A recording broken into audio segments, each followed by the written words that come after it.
y'all, I am Naomi and you are watching Living the Journey with Naomi. Here we love to talk about all the things in life that are interesting. We chat about money, going places, how we live, clothes, friends, and so much more. Today we're talking about something that's happening more and more, but it's tricky. It's when older people who are 50 or older decide to stop being married, which is also called gray divorce. So we're gonna look at the numbers, share stories of couples who have split up, and think about how it affects their grown-up kids and the partner who is left. We will also talk about ways older people can keep their marriages strong and help for those who don't want to get divorced at this age. In recent years, there's been a surprising trend where long married couples for like 15, 20, or even 40 years are calling it quits during a time usually seen as a time for togetherness and reflection. This trend is actually pretty common. Back in 1990, only about 8.7% of marriages of people around 50 ended in divorce. But by 2019, that number has shot up to 36%.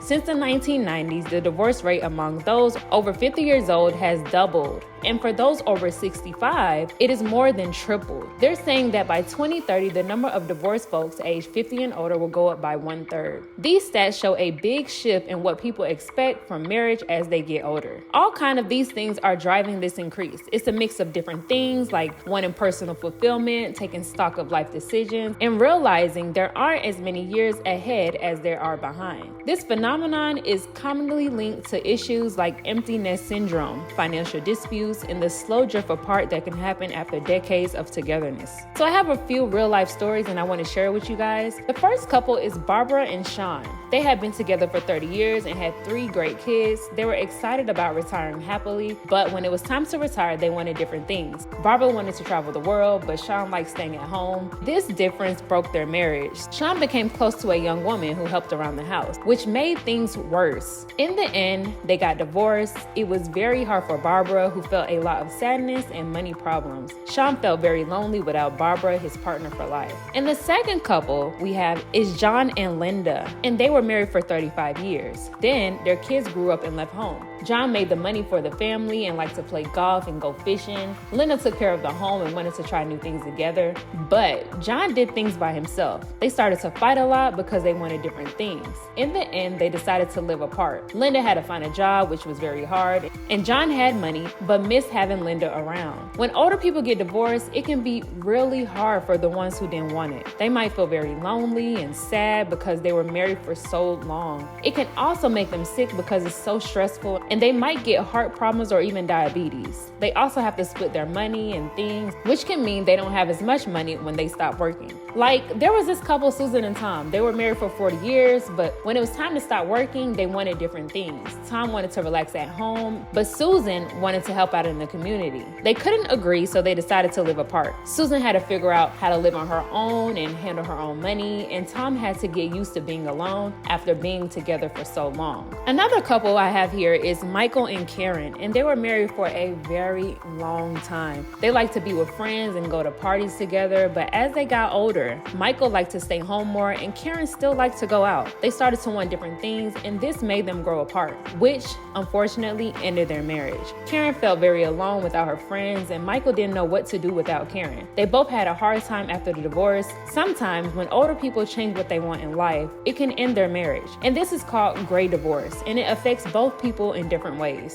It's important to talk about gray divorce because it shows people's needs can change as they get older, and this can affect their relationships. And you may be saying, Naomi, why are we having this discussion? Well, I'm talking about it to help us know why some older married people might split up. It's important to talk about because when older people divorce, it can be really tough. They might have money problems or feel very upset, but if we learn these stories, we can understand our own relationships better. Let's chat about this. If you or someone you know has gone through this, tell us in the comments. Remember to like and follow for more videos. Moving on, when older people divorce, it can be very hard on their grown-up kids too. These grown-ups can feel sad, mad, or mixed up because they thought their parents were happy together. It is a big shock when they split. Take Jerome, for example. He was really upset when his parents divorced after he finished college. He couldn't fix their problems or get them back together. He was also worried about his younger brother Malik's graduation because his parents couldn't be nice to each other, even for one day to celebrate Malik. When older couples decide to live apart, it can be hard for everyone.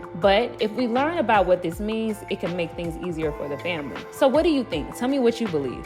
Families can change a lot. Grown-up kids might have to help their parents talk to each other. They also have to get used to new ways of celebrating together, which can make them feel worried. And I have another story about Lena. After her mom and dad split up, Lena felt many different things. She had to plan family parties and make sure both of her mom and dad were happy. This was tough and made her feel stressed out. This story shows that when older couples don't agree on their plans for after-work life or don't talk enough, it can make them both sad and cost them money. The question is, what can grown-up kids do to feel better? My first advice is to get help. Chatting with friends, family, or a counselor can make you feel better and understand your feelings.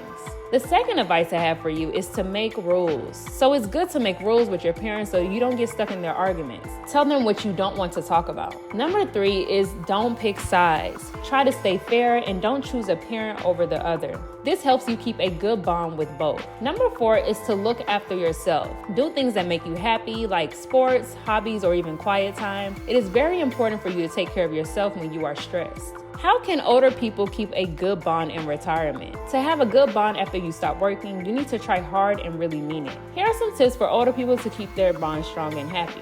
Number 1 is to talk openly.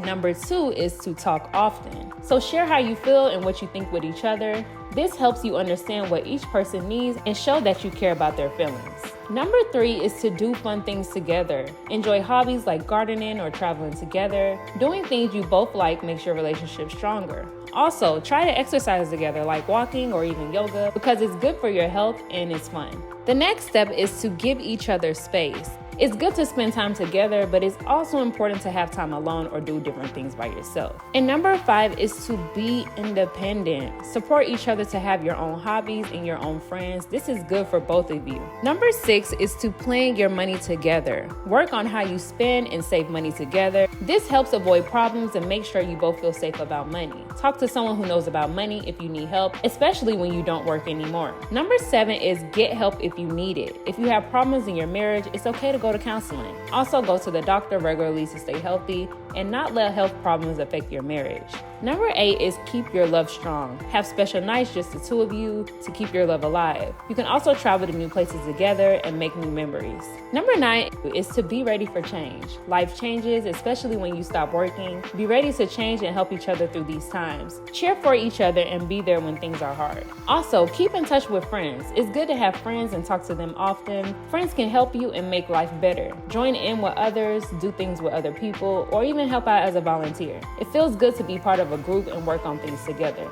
So I have another story about Bill and Mary, and they have been together for a long time, 45 years. When they stopped working, they had to get used to being around each other more. They chose to start gardening because they both liked it. They will also go on dates every week and are part of a group in their town. And by doing these things, they kept their marriage strong and happy as they grew older. If older people do these things, they can have a better relationship and a nice time in their later years.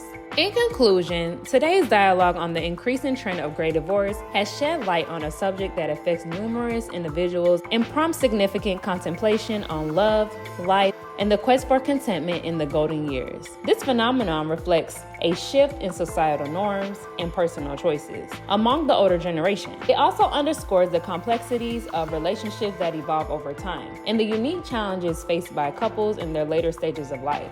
To mitigate the rise of this trend, it is essential to cultivate open lines of communication, deepen understanding, and reinforce the bonds of commitment within relationships. It involves a conscious effort to reconnect, to share one's life journey, and to rekindle the spark that initially brought couples together. Whether it's through counseling, regular date nights, or embarking on new learning experiences together, it's a heartfelt reminder that it's never too late to renew the connection that once blossomed. Embracing these efforts can pave the way for enduring partnerships that continue to flourish, proving that love can indeed be timeless. If this message resonates with you and you wish to support more content like this, please consider subscribing to my channel. Your subscription not only helps grow my channel, but it also helps to spread the word to get more people to find happiness in their golden years. So don't forget to leave a comment down below with your thoughts or share your stories. Every bit of support counts in building a community that cherishes long life love. Let's make a positive change together. I thank you guys so much for watching, and I will see you guys next time.